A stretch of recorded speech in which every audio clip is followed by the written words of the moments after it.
Di dalam nama Tuhan Yesus yang siap menerima firman Allah, sama-sama katakan amin. Tepuk tangan yang meriah bagi Tuhan Yesus. Please sit down. Welcome home GBI Pelita. Shalom. Senang ketemu dengan Bapak Ibu dengan tema hari ini, hidup dengan karakter yang berbeda. Saya rindu saudara hidup dengan karakter yang berbeda, sehingga ketika di tempat kerjamu, atasanmu akan berkata, itu kelihatan anak Tuhan Yesus. Itu adalah orang Kristen. Nampak orangnya lembut, orangnya jujur, orangnya rajin, orangnya disiplin. Itu aku percaya adalah anak Tuhan Yesus. Itu orang Kristen, pengikut Tuhan Yesus. Biarlah orang mengenal engkau lewat perbuatanmu. Biarlah orang mengenal engkau lewat perkataanmu, cara hidupmu. Sehingga saudara nggak perlu dikenal lewat salib yang ada mungkin di dada, bagus aja. Atau mungkin simbol-simbol Kristen, boleh-boleh saja. Tetapi biarlah orang mengenal hidupmu lewat cara hidupmu yang berbeda. Dengan tema hari ini, hidup dengan karakter yang berbeda. Efesus pasal yang keempat, ayat yang ke-17 sampai kepada ayat yang ke-21. Saya baca ayat yang ke-17, saudara baca ayat yang ke-18. Sebab itu kukatakan dan kutegaskan ini kepadamu di dalam Tuhan. Jangan hidup lagi sama seperti orang-orang yang tidak mengenal Allah, dengan pikirannya yang sia-sia. Sama-sama. Dan pengertiannya yang gelap, jauh dari hidup persekutuan dengan Allah, karena kebodohan yang ada di dalam mereka dan karena kedegilan hati mereka. Perasaan mereka telah tumpul sehingga mereka menyerahkan diri kepada hawa nafsu dan mengerjakan dengan serakah segala macam kecemaran. Tetapi kamu bukan demikian. Kamu telah belajar mengenal Kristus, karena kamu telah mendengar tentang Dia dan menerima pengajaran di dalam Dia menurut kebenaran yang nyata dalam Yesus, yaitu bahwa kamu berhubung dengan kehidupan kamu yang dahulu harus menanggalkan manusia lama yang menemui kebinasaannya oleh nafsunya yang menyesatkan, supaya kamu dibaharui di dalam roh dan pikiranmu, dan mengenakan manusia baru yang telah diciptakan menurut kehendak Allah di dalam kebenaran dan kekudusan yang sesungguhnya. Karena itu buanglah dusta dan berkatalah benar seorang kepada yang lain, karena kita adalah sesama anggota. Apabila kamu menjadi marah, janganlah kamu berbuat dosa. Janganlah matahari terbenam sebelum padam amarahmu. Dan janganlah beri kesempatan kepada iblis. Orang yang mencuri, janganlah ia mencuri lagi. Tetapi baiklah ia bekerja keras dan melakukan pekerjaan yang baik dengan tangannya sendiri, supaya ia dapat membagikan sesuatu kepada orang yang berkekurangan.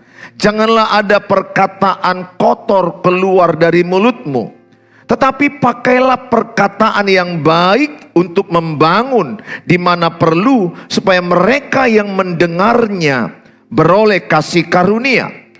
Dan janganlah kamu mendukakan Roh Kudus Allah yang telah memateraikan kamu menjelang hari penyelamatan. Sama-sama. Segala kepahitan, kegeraman, kemarahan, pertikaian, dan fitnah hendaklah dibuang dari antara kamu. Saudara yang saya kasihi, ini adalah tulisan Rasul Paulus kepada jemaat di Efesus. Bagaimana seorang hidup di dalam Kristus. 2 Korintus 5 ayat 17 berkata, barang siapa di dalam Kristus, ia adalah ciptaan baru. Yang lama telah berlalu, yang baru telah datang. Ketika saudara membeli baju, katakanlah di Pajak Petisa atau di mall, saudara pasti ketika mencoba baju itu yang idealnya masuk dalam fitting room, maka baju yang lama ditanggalkan, maka saudara akan coba baju yang baru. Begitulah hidup dalam Kristus. Ketika engkau dalam Kristus, engkau menerima hidupmu, menerima Kristus di hatimu, maka engkau disebut ciptaan baru. 2 Korintus 5 ayat 17. Berapa banyak di sini yang sudah percaya bahwa dia sudah di dalam Kristus? Coba angkat tangan. Yang percaya hanya dua gendangnya, kalau nggak dalam Kristus, dalam hantu atau setan. Yang percaya dalam Kristus coba angkat tangan. Kalau lihat sebelah pun nggak angkat tangan, berarti sebaliknya. Oke, baik. Katakan sama-sama, saya ciptaan baru. Yang lama telah berlalu, yang baru telah datang. Bilang sebelahnya, pakai pakaian baru. Lihat baju sebelahnya, baru atau lama. Pakaian baru yang maksudnya adalah karakter di dalam Kristus. Sifat di dalam Kristus. Oleh karena itu saudara, kalau kita melihat orang ketika satu waktu saudara di mall, katakanlah mereka ini adalah karyawannya. Ketika saya duduk di mall, mereka ngomong-ngomong. Ketika mereka ngomong-ngomong, saya tahu ini suku Nias, ini suku Batak, ini suku Padang. Dari mana aku tahu? Dari mana aku tahu suku-sukunya? Kira-kira lah, aku bisa salah. Saya pernah salah menebak suku, rupanya nggak itu sukunya. Kupikir dia suku Nias, rupanya suku Batak. Sekarang sudah antara Nias dengan Batak udah hampir sama. Menurut saya, dalam satu kasus. Nah saudara, saya tahu, tapi kebanyakan tepat lah. Ketika saya lihat, wah ini saya bilang sama istri, ini suku Nias mah. Belum ngomong. Hanya mau makanan aja. Siapa yang bisa menebak itu suku Nias? Dari mana kalian bisa lihat? Putih. Pada umumnya ya. Kalau yang ada orang kita Nias hitam mungkin mengalami evolusi. Nah, mungkin ya. Pada umumnya aku lihat putih dan matanya agak sipit. Iya kan? Betul? Itu suku Nias ya secara umum. Kemudian datang lagi yang kedua bawa teh. Buat kamu. Nggak usah lah dulu ngomong buat kamu. Nggak perlu lah ngomong. Cukup aja lah dia dengan cara jalannya. Suku apa ini kira-kira? Kalian yang bilang suku Batak. Dari mana kalian tahu? Dari cara jalannya. Batak. Kalau kalian lihat lagi ada orang yang kasih bawa pecal, bawa lontong. Suku apa ini kira-kira? Jawa. Dari jalannya udah tahu kita.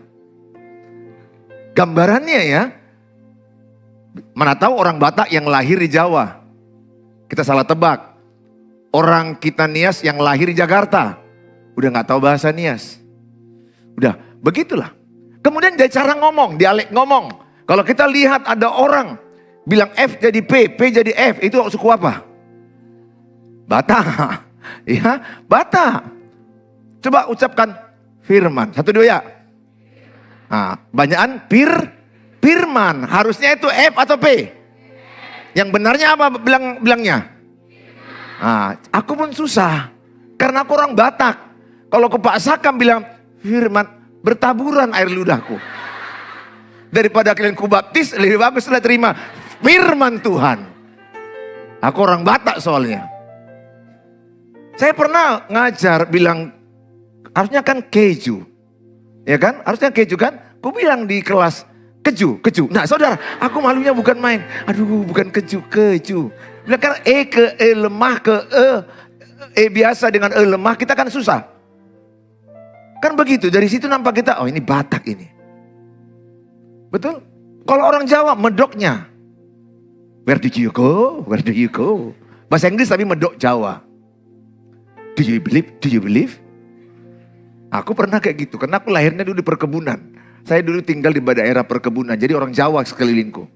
Jadi medok Jawanya kena juga ke saya. Ketika aku les bahasa Inggris, saya bilang, do you believe? Nah, logat Jawanya ada muncul sedikit, entah dari mana datangnya, aku pun gak tahu. Lingkunganku waktu itu. Nah, sebaliknya kalau saudara lihat orang suku Nias, ada beberapa orang yang masih kesulitan untuk huruf di akhirnya. Agak mengalami kesulitan. Nah, dari cara dia ngomong, kita tahu ini suku apa. Dari cara dia jalan kita tahu dia, atau dari cara bodinya bisa kita lebih kurang, kita nggak bisa tepat 100%. Nah saudara, Begitulah hidupmu. Ketika orang melihat caramu kerja, maka bosmu akan melihat dari lantai yang dari atas atau mungkin dari CCTV, maka dia akan melihat ini pengikut Kristus ini, aku yakin. Jujur, rajin, tidak mengeluh, tidak mencuri, hidup dengan service excellent. Biarlah orang mengenal engkau anak Tuhan Yesus lewat perbuatan, lewat cara hidupmu. Karakter yang berbeda membuat engkau dikenal orang. Sehingga asal ada nanti kenaikan pangkat, engkau nomor 1. Setiap ada promosi, namamu unggul. Ketika ada PHK, namamu gak kena. Memang perusahaan itu lagi kolaps, lagi sulit. Tapi untuk PHK, namamu tidak masuk PHK. Dipaksa oleh bos, yang ini kayak manapun mati-matian, ku pertahankan yang satu ini. Kenapa bos? Ini langkah cari manusia begini. Dititipkan uang tidak pernah hilang. Dititipkan perkataan gak pernah nambah. Apapun yang dipercayakan dikerjakan dengan baik. Seperti Yusuf. Dia mengerjakan perusahaan daripada Potifar dengan excellent. Hanya satu yang gak boleh disentuh dia, istri Potifar. Dan dia tidak menyentuh istri Potifar. Saudara yang saya kasihi, yang pertama berbeda dengan dunia. Efesus 4 ayat 17, sebab itu kukatakan dan kutegaskan ini kepadamu di dalam Tuhan. Jangan hidup lagi sama seperti orang-orang yang tidak mengenal Allah dengan pikirannya yang sia-sia. Seharusnya saudara orang yang beribadah, orang yang mengenal Allah, cara hidupmu jauh di atas. Cara hidup kita harusnya jauh di atas dengan orang yang tidak mengenal Allah. Saudara di Jepang, saudara tinggal jam. Maka di terminal atau dimanapun saudara letakkan jammu akan pulang. Saudara ketinggalan HP, diletakkan di seluruh Jepang, maka HPmu akan kembali kepadamu. Bisa dikatakan hampir 100%. Itu sudah dibuktikan di Jepang. Coba kita lihat di Indonesia. Dompet yang masih ada pun di dalam kantong bisa hilang, nggak otomatis. Tapi saya melihat itu di terminal Siantar. Saya Siantar man. Dan saya lahir di Siantar, besar di Siantar. Dan di depan mata saya, ketika saya turun terminal, saya melihat betul-betul dompet itu mengalami salto. Awal-awalnya mereka satu orang, tiba-tiba lama-lama ada berapa orang, mau kemana, mau kemana, mau kemana. Kesesakan lah. Kalau aku sendirian tiba-tiba datang 5 orang, mau kemana, mau kemana, mau kemana. Ada yang tangan kemarin. Saya lihat, ya dompet udah terbang. Shanterman. Tidak semua, tapi itu ada kasus yang saya lihat. Tapi saya percaya, saya Shanterman yang sudah bertobat. Saya lahir Siantar. Dan saya sudah bertobat. Saya tahu saya juga termasuk orang yang pernah jahat, salah. Saya mengajak sama saudara, coba bayangkan, kira-kira hidupmu dengan orang tidak mengenal Tuhan lebih baik enggak? Coba renungkan sebentar. Coba mikir sebentar, evaluasi sebentar. Ada kan kawanmu yang enggak mengenal Tuhan, betul? Ada kan kawanmu yang bukan menyembah Tuhan Yesus, betul? Ada, tapi coba lihat, bandingkan cara dia hidup dengan caramu hidup. Kadang-kadang malu gak dirimu? Kau lihat dia gak kenal Tuhan, tapi orangnya lemah lembut, ramah, jujur, excellent, rajin, ulet, tekun. Nama kita sudah Ruth, tapi mukanya cemberut. Dan pekerjaannya pun mengeluh terus. Ini contoh. Dan saudara juga udah pakai salib lagi. Saudara namanya nama Ruth, nama Naomi, nama Deborah. Nama-nama Alkitab. Tapi apalah arti sebuah namamu kalau perbuatanmu tidak menunjukkan Kristus dalam dirimu. Ayat ini berkata, harusnya hidupmu tidak sama lagi dengan orang yang tidak mengenal Kristus. Jadi kalau ada di sini beberapa orang, satu orang mengenal Kristus, maka yang satu ini akan menonjol. Ibaratnya kalau seperti contoh kamu berdiri, maka mereka hidup sama-sama, Maka ketika kita lihat dia ada menonjol dan kita lihat langsung berbeda, ada sinar, ada cara yang berbeda, sikap yang berbeda, wajah yang berbeda, semangat yang berbeda, sukacita yang berbeda. Atasan mana yang gak kepingin punya pegawai begitu? Atasan mana yang gak kepingin mempromosikan dia? Surga dan bumi ingin mempromosikan dia. You understand? Surga ingin mempromosikan dia, atasannya pun di bumi ini ingin mempromosikan dia. Kenapa? Karena cara hidupnya. Silakan duduk. Sehingga orang akan melihat dari kehidupan sehari-harimu. Jangan sampai ketika ada urutan orang yang mau PHK, namamu nomor 1. Ini dulu bos. Siapa? Johannes bos. Yang kedua siapa? Markus bos. Yang ketiga siapa? Daniel bos. Yang ini kenapa? Daniel pencuri ban bos. Mobil ambulan dicurinya bannya bos. Nampak CCTV. Si Johannes kenapa? Ini malasnya muka, bukan main bos. Lihat mukanya aja pun kita udah mau muntah bos. Nggak pernah muka hidup, muka kematian.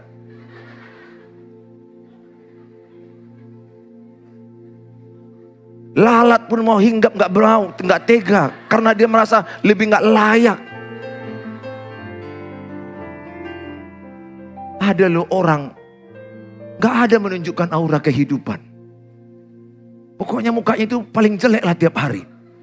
Sepertinya dia aja yang paling susah di dunia ini. Menurutmu ya, dirimu yang paling susah ya.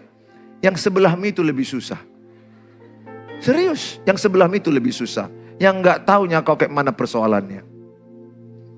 Diceritakannya semua persoalannya, kau pasti akan gemetar. Tapi nggak ditunjukkannya dari wajahnya. Karena ada Kristus dalam dia. Amin. Karena ada iman dalam dia. Amin. Maka saya mengajak setiap saudara, jangan sama. Roma 12 ayat yang kedua. Janganlah kamu menjadi serupa dengan dunia ini. Diulangi kembali ya oleh Rasul Paulus. Janganlah kamu menjadi serupa dengan dunia ini, tetapi berubahlah oleh pembaharuan budimu, sehingga kamu dapat membedakan manakah kehendak Allah, apa yang baik, yang berkenan kepada Allah, dan yang sempurna. Katakan, aku tidak mau serupa dengan dunia ini. 1, 2 ya. Cara hidupku kupastikan lebih baik dari orang dunia. Kedisiplinanku lebih baik dari orang dunia. Kerajinanku lebih unggul dari orang dunia. Aku percaya karena Tuhan Yesus ada dalam diri saya, mengubah hidup saya. Ingat, perubahan dimulai dari mana? Pembaharuan budi. Maka dikatakan janganlah engkau menjadi serupa dengan dunia ini, tetapi berubahlah. Berubahlah disebut metamorfosis. Dari telur, larva, kepompong, kupu-kupu. Meta, bentuk. Metamorfosis, perubahan bentuk, perubahan wujud, perubahan sifat. Kita lihat awal-awalnya mungkin kita lihat ulat. Waduh, jijik, geli, takut. Tapi tunggu. Waktunya dia tiba jadi kupu-kupu. Setelah jadi kupu-kupu, wow, so beautiful. Indah, menyenangkan, warna-warni. Jangan cepat hakimi seseorang. Mungkin kau lagi melihat dia dalam fase kupu telur. Atau mungkin dalam fase kepompong. Atau mungkin dalam fase ulat yang masih menggelikan. Don't judge. Dia sedang berproses. Dia sedang mengalami proses. Makanya engkau lihat orang yang begitu jahat. Tiba-tiba kau lihat, aku dulu ya waktu di kampung kulihat dia yang paling jahat. Merantau dia ke Jakarta, kau lihat dia menjadi berhasil, anak Tuhan, pengusaha, takut Tuhan, keluarganya bagus. Tetapi kita cepat menghakimi dia di kampung. Karena mungkin waktu itu dia mabuk atau judi atau kejahatan lain. Don't judge somebody. Jangan pernah hakimi seseorang. Dia sedang berproses, dirimu sedang berproses, yang di sebelahmu sedang berproses. Mungkin kita lihat saat ini jatuh dan jahat, tapi kalau engkau lihat dia sedang berproses, Suatu waktu dia akan jadi kupu-kupu. Satu waktu dia menjadi orang yang sangat berarti. Kalau saya bandingkan hidupku dengan di kampung dulu di Siantar, aku bisa melihat hidupku itu lompatannya jauh dengan di sini. Kalau ku ikuti dengan aku di Siantar dulu, cocoknya aku ada di penjara atau narkoba. Tapi aku lihat cara Tuhan memproses seseorang. Saya lihat ada teman saya dulu begitu bagus di kampung. Ketika aku jumpa, dia sudah menjadi aneh, udah begitu menurun, kualitas hidup menurun. Hidup dalam jauh dari pengenalan akan Allah. Hidup di dalam kecemaran. Saya ajak semua saudara, pembaharuan akal budi. Ingat, sebelahmu dengan dirimu rambut hitam, betul. Bentuk kepala sama. Tetapi yang membedakannya akal budi, pikiran. Ini loh yang membedakan kita semua di sini. Ingat, pikiranmu menentukan cara hidupmu. Perbaiki cara pikirmu.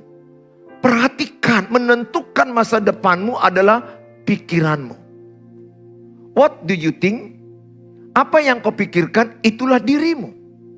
Maka saya mengajak setiap saudara mengalami pembaharuan akal budi. Kembali kalau saya lihat dalam Efesus pasal 4 tadi ayat yang ke 18. Efesus 4 ayat 18. Dan pengertiannya yang gelap. Ada orang yang pengertiannya sangat gelap. Saya sudah jumpai banyak orang sangat gelap.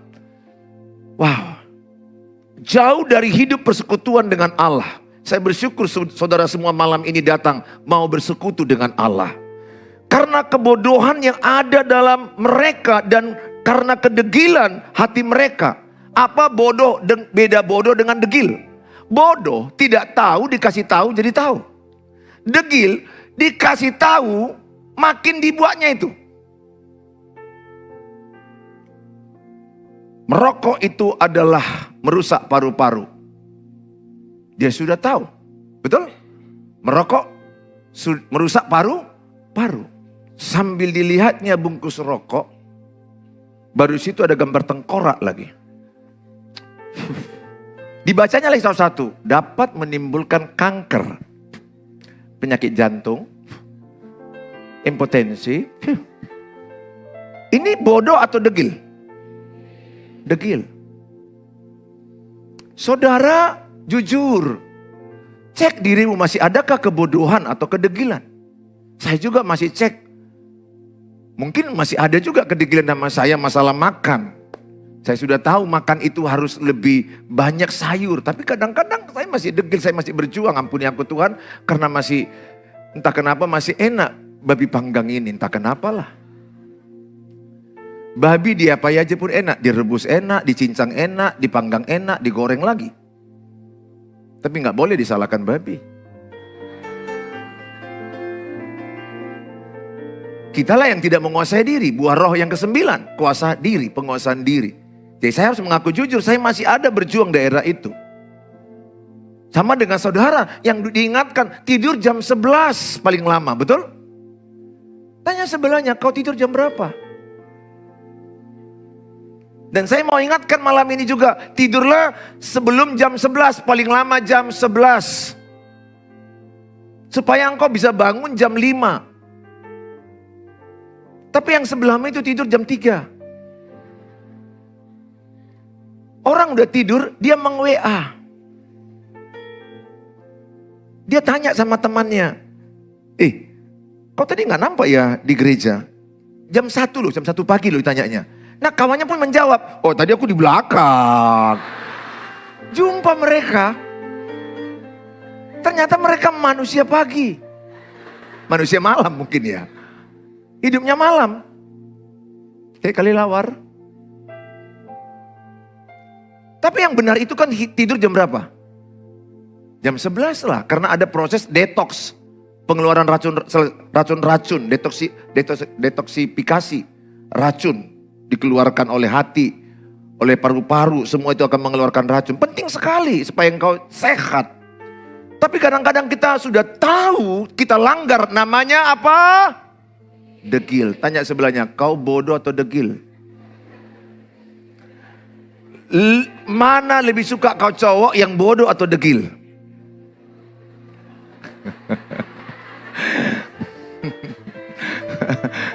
Lebih bagus aku jumpa cowok yang bodoh daripada degil. Kalau bodoh, kau sampaikan ke dia, dia mengerti, dia mau berubah. Kalau degil, makan hati lah kau.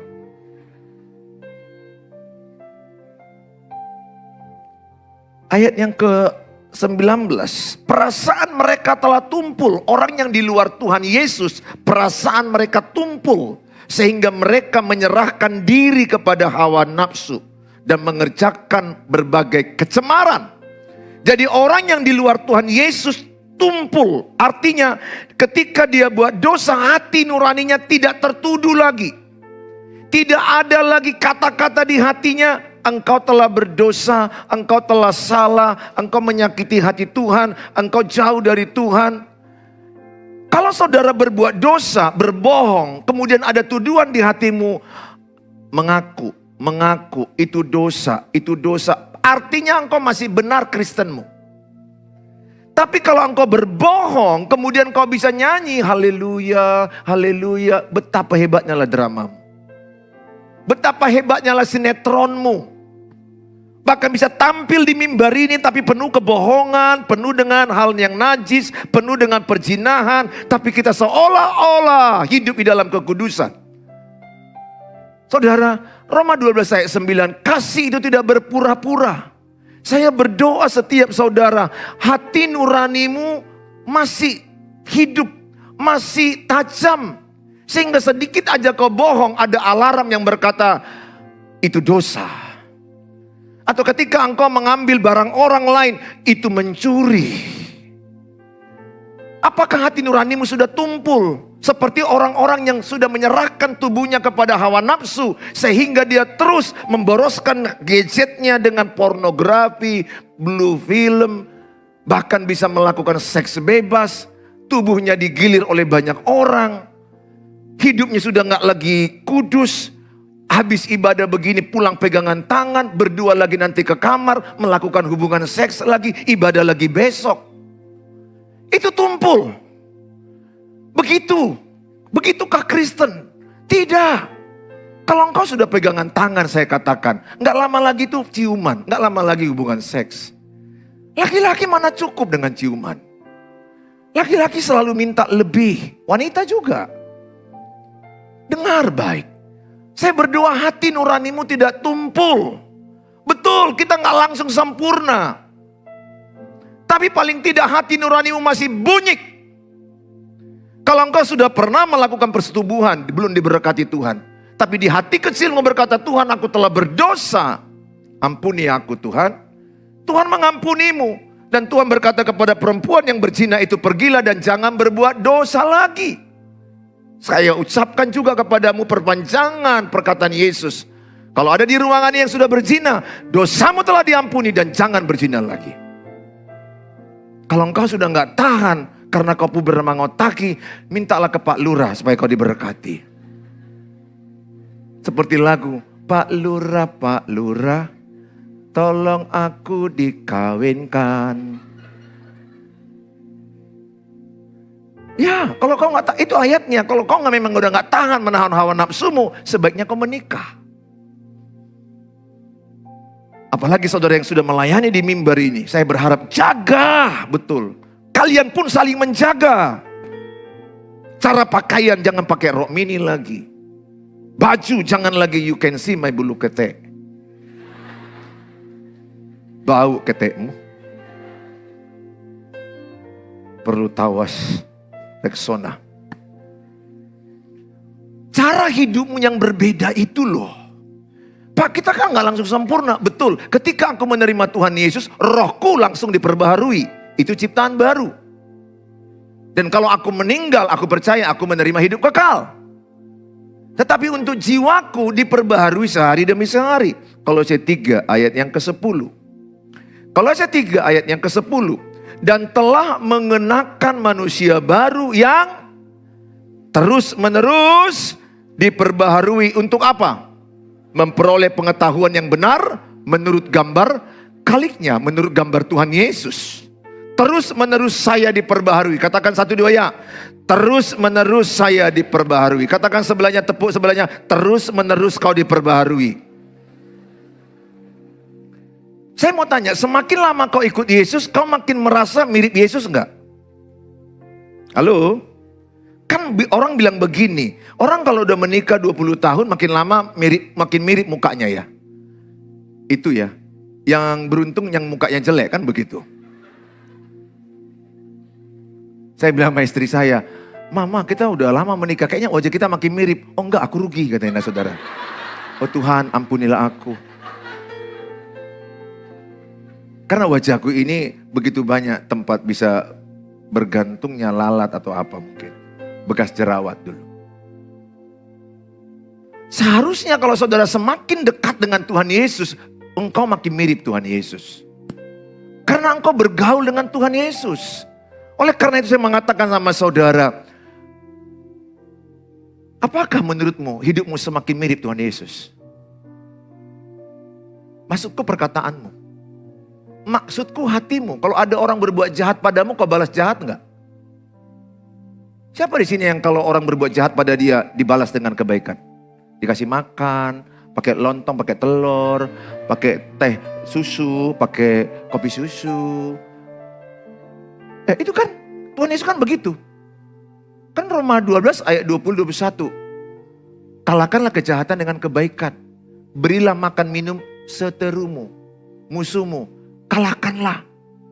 Kalau engkau mirip Yesus, kalau orang ada menggosipmu, kau gak perlu gelisah. Kau bersyukur. Terima kasih.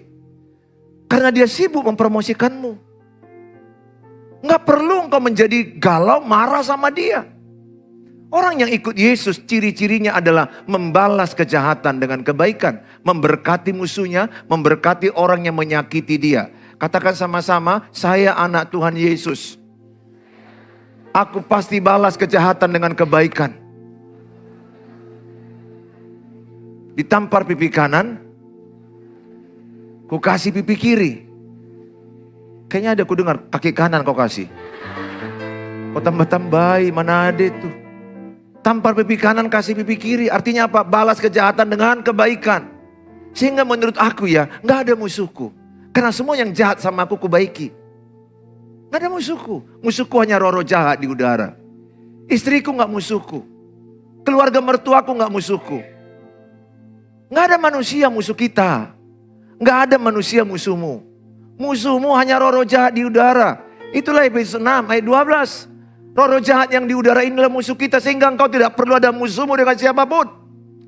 Kalau engkau ada punya Kristus, saya percaya engkau dimampukan membalas kejahatan dengan kebaikan. Yang kedua, saudara, bergiat dalam pengenalan akan Kristus. Efesus 4 ayat 20. Tetapi kamu bukan demikian, kamu telah belajar mengenal Kristus. Ayat 21, karena kamu telah mendengar tentang dia dan menerima pengajaran di dalam dia menurut kebenaran yang nyata dalam Yesus. Hosea 4 ayat yang ke-6. Saya baca Hosea 4 ayat 6. Umatku binasa karena tidak mengenal Allah. Karena engkaulah yang menolak pengenalan itu, maka aku menolak engkau menjadi imamku. Dan karena engkau melupakan pengajaran Allahmu, maka aku juga akan melupakan anak-anakmu. Dengar, umat Israel binasa karena tidak mengenal Allah. Menolak pengenalan akan Allah. Aku bersyukur pada malam ini rame. Lebih dari 500 ke 600 ini mungkin engkau datang untuk mengenal Allah. Kerinduan hatimu ingin mengenal Allah.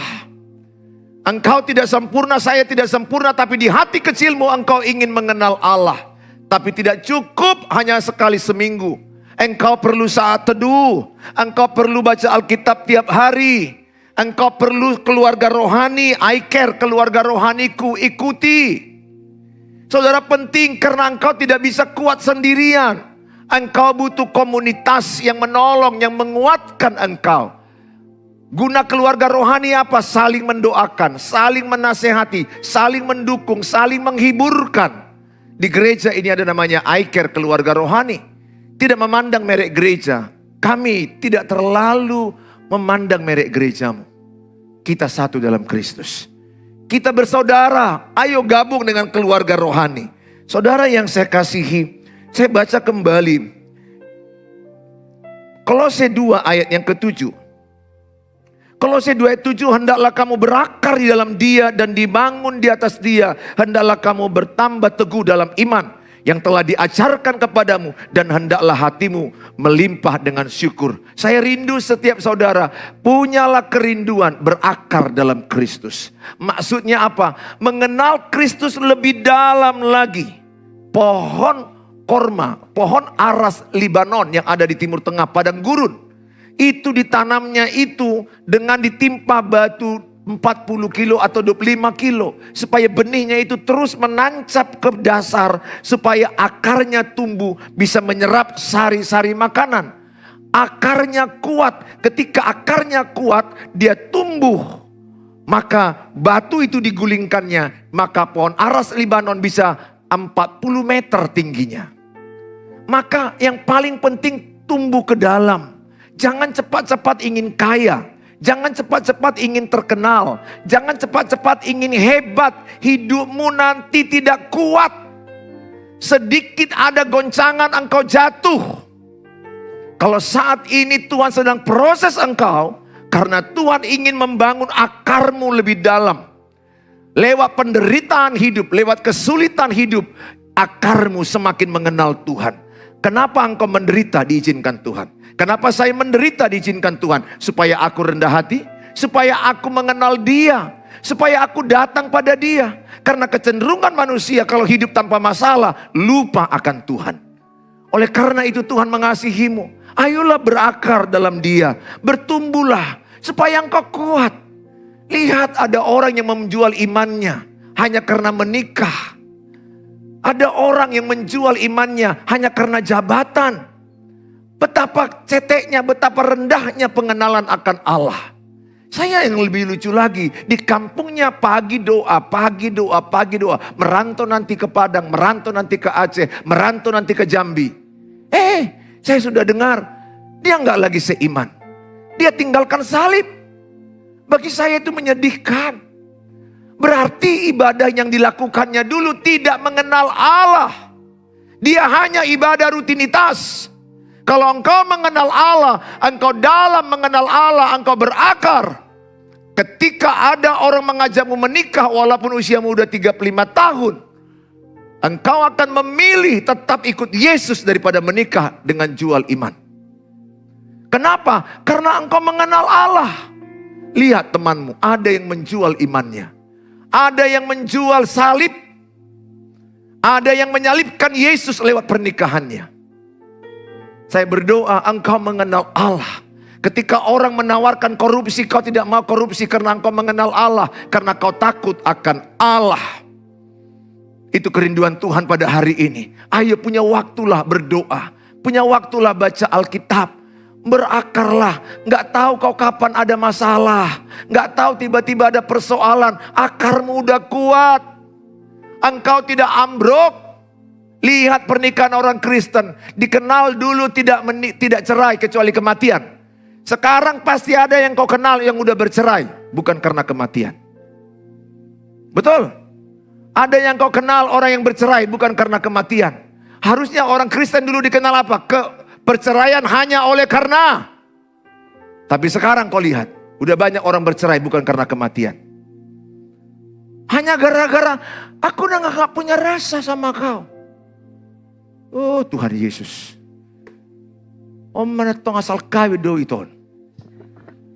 Nah isang kau do permen menikai. Permennya punya rasa.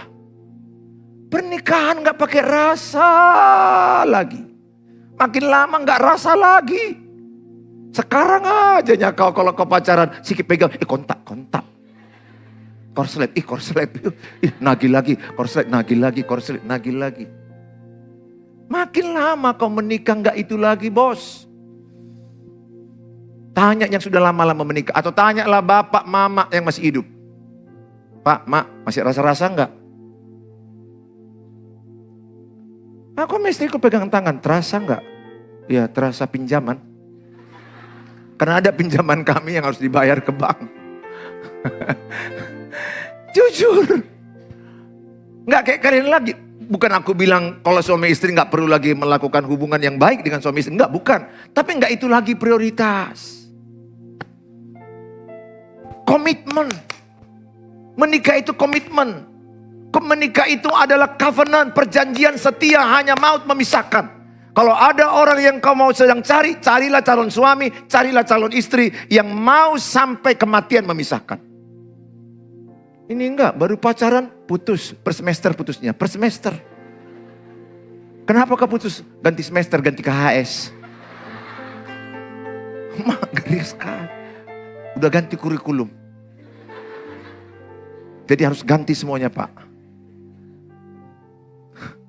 Kalau engkau mudah putus pacaran, sorry, kemungkinan pernikahanmu kamu mudah putus. Ya, serius, saya serius. Karena itu akan kau bawa di pernikahan.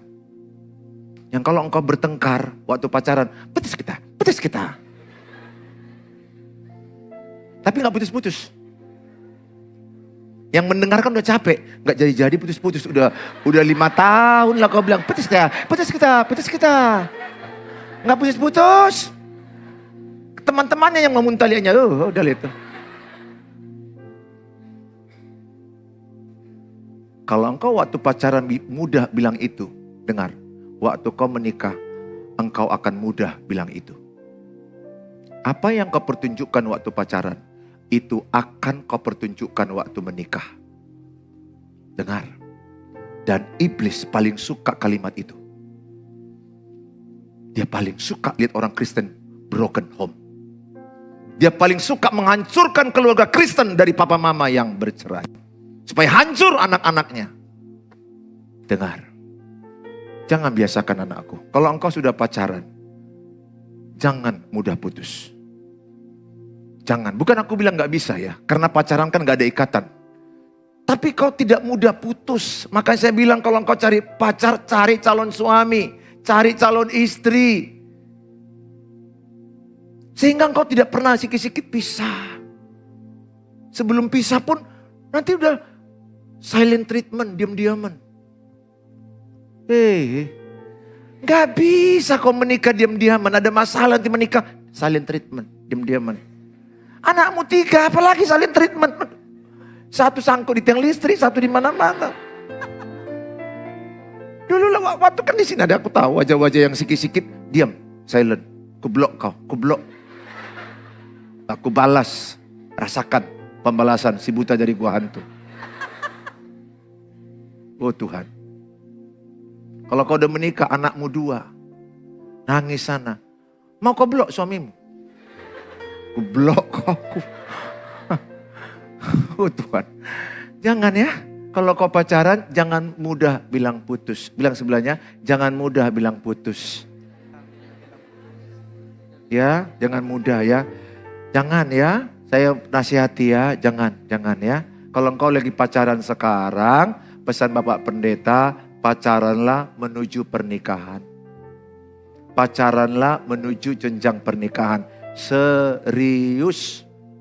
Jadi kau pulang dari sini, kau WA yang di Bali G itu, bilang sama dia. Begini Ito. Kok Ito mau pula ya? Atau beginilah Kedan. Kok Kedan mau pula? Beginilah. Apa katanya? Ya, Cian, Hasian kan? Cian. Ada yang manggil begini, yang. Atau yang manggil say. Padahal cowoknya bilang sayur. Begini say. Aku terdengarkan khotbah tadi. Pacaran kita ini mau bawa kemana menurutmu say? Kalau masih dia bilang, ya kita lihatlah cuaca say. Oke say, kita putus say, putus. Kok begitu say? Kata Pendeta Suheri Gultom, dia berkata carilah yang serius menuju pernikahan. Kau mau? Aku belum siap say, bye. Daripada habis pulsa saya. Kan habis pulsa kan? Orang udah tidur kok masih ngomong-ngomong PC. Ada lagi sambil tidur lagi, sambil itu apa namanya itu? Sleep talk. Jadi sleep call. Jadi handphonenya ngomong, dia tidur. Sambil nyanyi, kita buat romantis.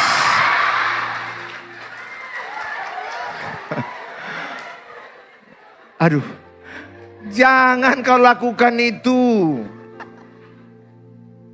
Kesetrum kau nanti, kesetrum. Aduh, jangan. Besok kau kerja, besok kau kuliah. Tidurlah jam 11. Bilang sebelahnya, tidur jam 11. Bilang sama dia, jangan degil. Gini kan dia, jangan degil. Berapa tidur? Bilang sama dia, aku tahu kau udah bodoh, tapi jangan degil. Tepuk tangan bagi Tuhan Yesus, haleluya.